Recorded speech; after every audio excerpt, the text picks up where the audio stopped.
In this video, we are going to talk about Cyberware, which plays a major role in Mike Pondsmith's Cyberpunk universe, where CD Projekt Red's next game, Cyberpunk 2077, is based on.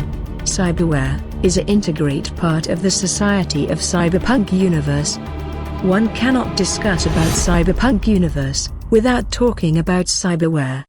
If we have to describe Cyberware in a single sentence, we can say, Cyberware is the artificial parts which are added to a human body, for various purposes. So without further delay, let us begin our visual journey, to know more about Cyberware, and their impact on the society. There are several types of Cyberware in the market, to serve different needs. Some of them provide different functionalities, and some exist only for cosmetic purposes. Wearing Cyberware is the trend in fashion, and because of that, majority of people like to have at least a single cheap Cyberware. In order to understand what is Cyberware, and its impact on the society, we need to talk about what are the types of Cyberware one can buy, and what are their purposes. Most of the fashion wear exist for cosmetic purpose. However, there are very few fashion wear that provide some functionalities. When talking about fashion wear, it is necessary to mention about biomonitors like tattoos, shift acts, skin watches, and chem skins. And those are some of the popular fashion wear types. The biomonitor is mounted just below the skin of the forearm. It gives a constant readout of pulse, respiration, brainwaves, blood sugar, temperature, and cholesterol levels of its user. The display is running a color sequence from red to green, and those colors change according to the condition of its user. Light tattoos are light-emitting chemical patches that are inserted under the first couple layers of skin.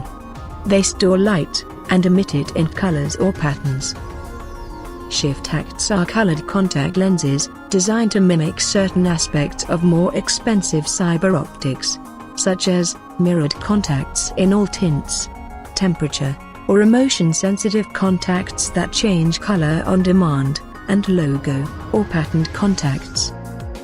The skin watch is predecessor of the biomonitor, and it is implanted just below the epidermis, and uses tiny LEDs to project glowing numerals through the skin. Skin watches can be mounted anywhere, although the hand, wrist and fingers are the most common. Advanced versions can be reset by pressing the display gently, until the right number combinations come up. And really advanced versions have alarms that beep quietly.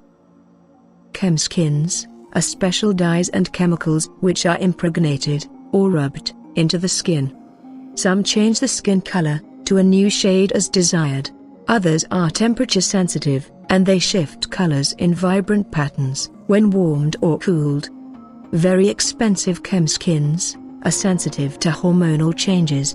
For an example, one can buy a chem skin that would make yellow and black tiger stripes appear on his or her skin when he or she becomes angry or get excited. As mentioned before, most of these fashion wear only makes their wearer looks good. So fashion wear is mainly popular among people who concern about their outer appearance, and people who believe that certain fashion wares are needed to maintain their social status. The next cyberware category we are going to talk is neural wear. Neural wear is usually in the form of tiny co-processing chips and nerve amplifiers that increase existing abilities. Neural processor, which is the core part of any neural wear, has one or more interfaces. The popular neural wares are reflex boosters, interface plugs, cyber modem links, and data term links. Reflex boosters are specialized TRC co-processors that amplify and speed up signal processing. The biggest advantage of a reflex boost is its ability to increase a character's initiative rolls in combat. Due to this reason, reflex boosters are popular among people where combat is part of their daily life. Interface plugs are the staple of cyberpunk culture. Usually they are installed in the bones of the wrist, spine or skull. They tap into major nerve trunks, and interface with a neural processor to send and receive signals. The plug itself can be used to insert information and reflex skill chips, or as a plug-in for a set of interface cables allowing the user to directly control any device that have the proper link, such as smart weapons, vehicles and even entire security system.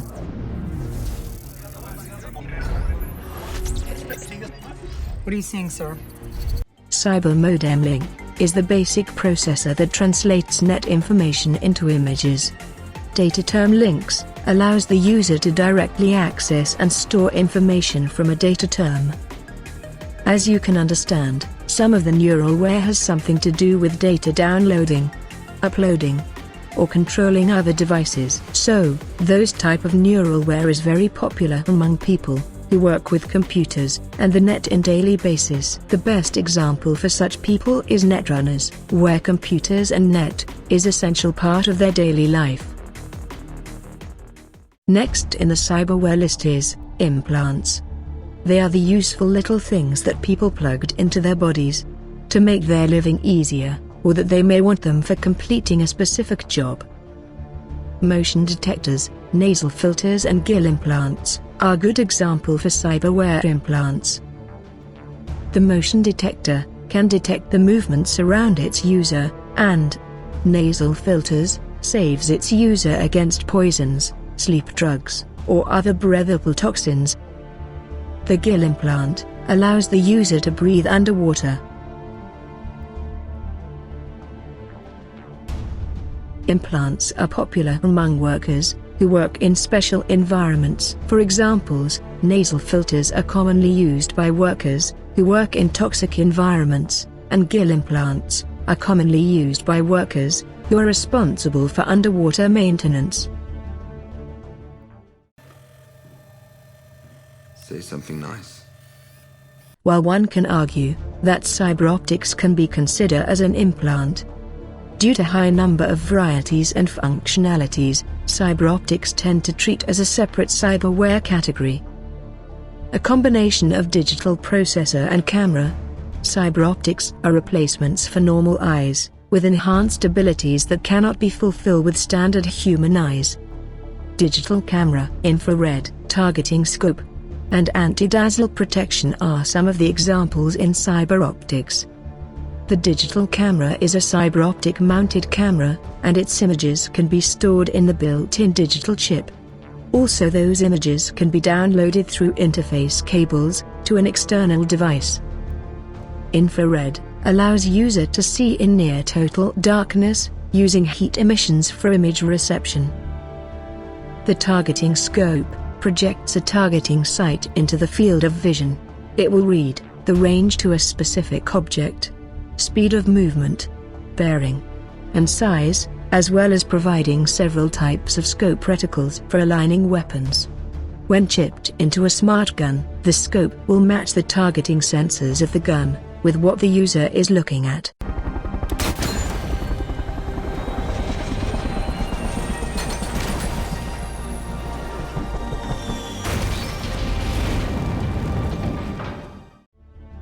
Anti-dazzle protection can provide visual protection against harsh sunlight and flares, while neutralizing effects from strobes, flash bombs, and bright headlights. Most of the people think that in a combat situation, one with the better firepower is always be the victor, but experts in the subject know that is not the case. Having a good tactical knowledge of the situation can make the difference between life and death. Given that most of the cyber optics can provide tactical advantages during combat, they are popular among people who know the value of the tactical knowledge in a combat situation. Next in the cyberware list is BioWare. Most BioWare enhancements involve the use of nanotechnology, with microscopic machines, which can perform surgical tasks on the cellular level. Grafted muscle, skin weave, and enhanced antibodies are some of the BioWare examples. Grafted muscle is vat-grown muscles grafted onto user's own muscles with healing abilities. Skin weave uses nanoids to weave the top 3 layers of skin with a dense polymer thread. The result is a bare skin that equivalent to a light body armor. Enhanced antibodies are tailored antibodies capable of attacking the most powerful viruses, and they usually have the ability to double the rate of healing. The next cyberware category we are going to talk is chipware. There are two types of chipware. They are memoryware chips and reflex chips. Each piece of chipware operates exactly like the skill of the same name. To use these chips requires two separate installations. One is a neural processor, located at the base of the spine, which translates the chip data into useful information, and other is a set of interface plugs, or chipware sockets. Memoryware chips are chips for information only. They are used for storage of raw data on a specific subject. Reflex chips are chips for reflex-based skills only, such as weapon firing or hand-to-hand combat. Cyber audio is another category in cyberware. Cyber audio systems patch into the auditory nerves and speech centers of the brain. This enhancement affects both ears, and also includes a subvocalizing mic on the mastoid bone. Enhanced hearing range, micro recorder link, digital recording link, and voice stress analyzer are good examples for cyber audio. Enhanced hearing range allows the user to hear tones in the subsonic and supersonic ranges. Micro recorder link can download anything heard by the user to either an internal or external sound recorder. Digital recording link allows anything heard by the user to be recorded on an internal microchip. Voice stress analyzer acts as a lie detector, detecting minute changes in vocal patterns and tones, and comparing these to a pre-recorded set of parameters. What will it cost? A favor. What kind of favor? Voice stress analyzer is popular among police detectives because that is a very useful tool to identify whether someone is lying or not. In general, most of the cyberwares that belong to cyber audio category are popular among media personnels, because those cyber audio cyberwares are very useful for their daily jobs. The next cyberware category that we need to discuss is cyberlimbs. Cyberlimbs are designed with boosted strength and speed, using synthetic muscle fibers and silicon chips. However, there are limitations to that boost, mainly because replacement limb must be able to work with the remaining natural human body. For example, even if the user's cyberware arm was 10 times stronger than before, the back and shoulder muscles supporting that cyberlimb wouldn't be, and they'd shred long before the artificial muscles do.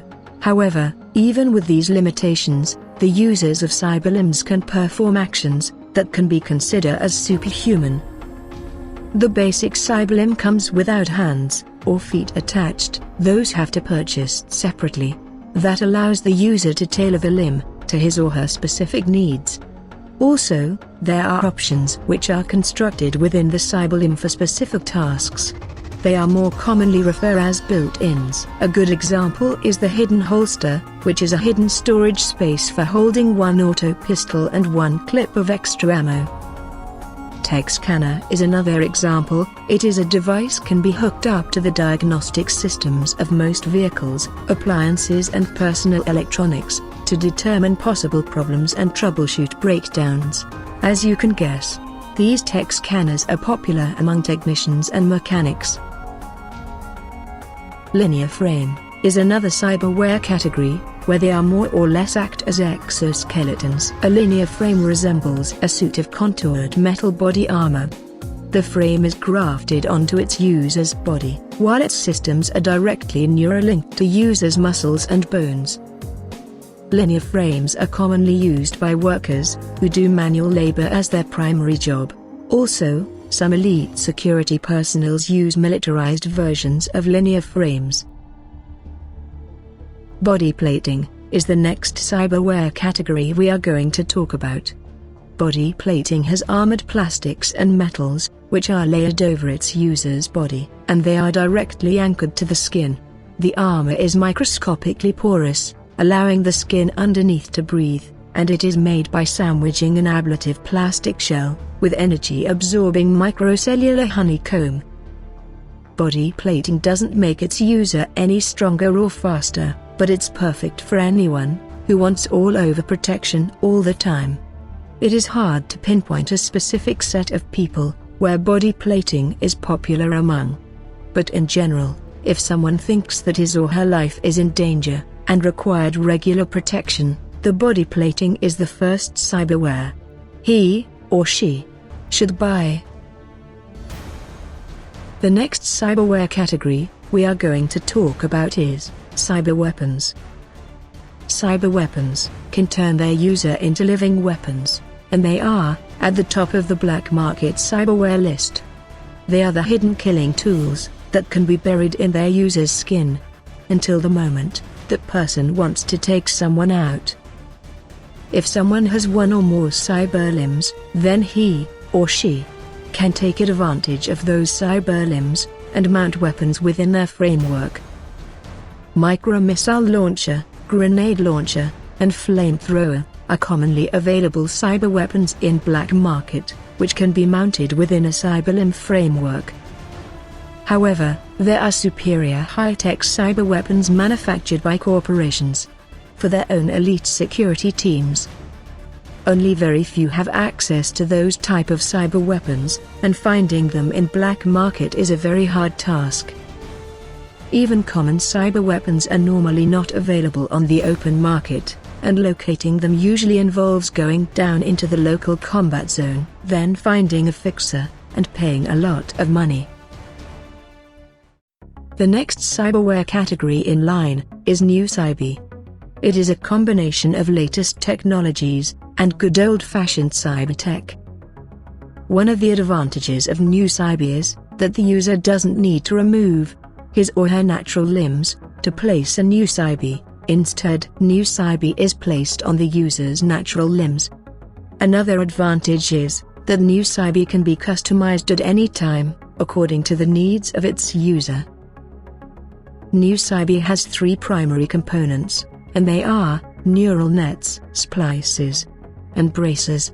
Neural net is needed to use any type of New Cyber. It is an implanted processor that can be anchored to any major bone, and it connects with its user's nerves with hardwired microcircuitry.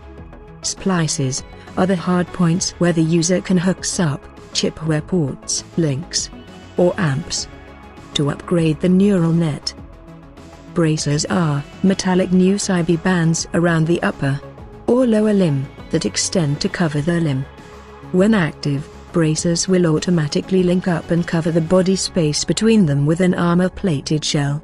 Also, braces are where the user can plug in any modular plugins, such as weapons, storage areas, or cyber tools. One of the major advantages of New Cyber is that it doesn't make its user a victim of the mental illness, which refers as cyberpsychosis. The next cyberware category we need to discuss is Mecha Presence.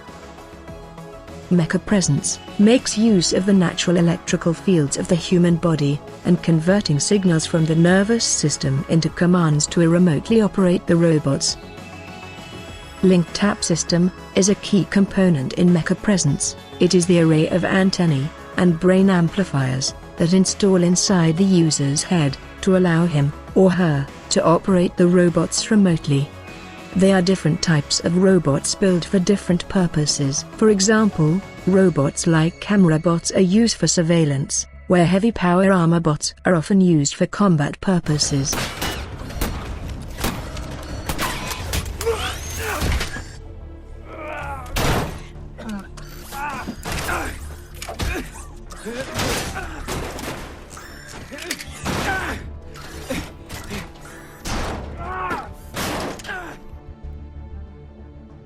Adaptive nano is next in line, and it actually refers to the billions of nanites operate inside the user's body.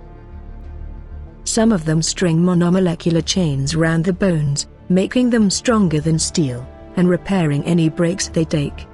Some weave through the user's flesh, making it denser and more resilient, while threading the upper layers with connective tissues that make it tough enough to bounce a low-caliber bullet.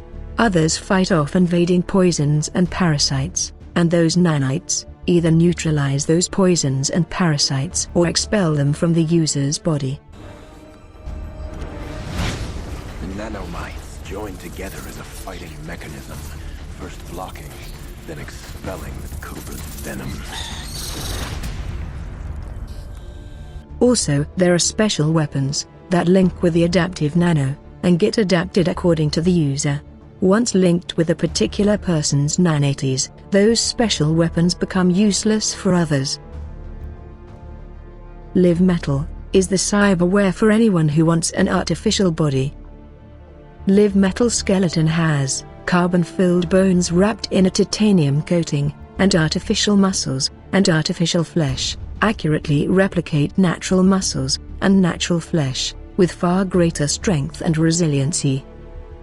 Live Metal bodies are not only capable of mimicking human form, but are also designed to reflect the original body image of the wearer, thus reducing the threat of cyberpsychosis. Additional options of a live metal body are referred as extensions. Extensions can enhance abilities and provide additional functionalities.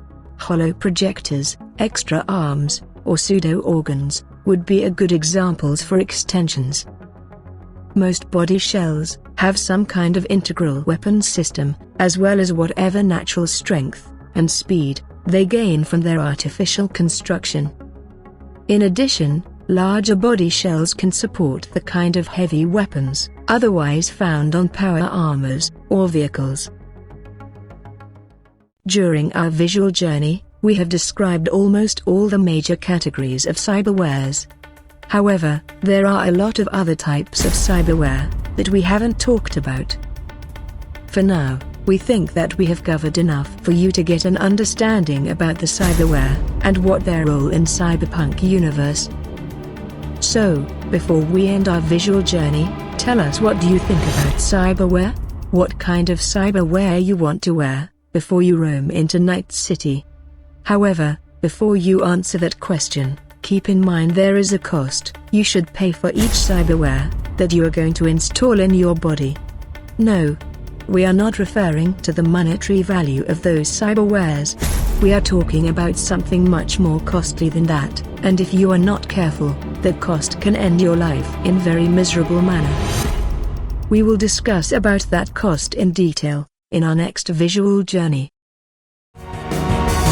Personal responsibility, personal responsibility, personal responsibility, personal responsibility, personal responsibility, personal responsibility.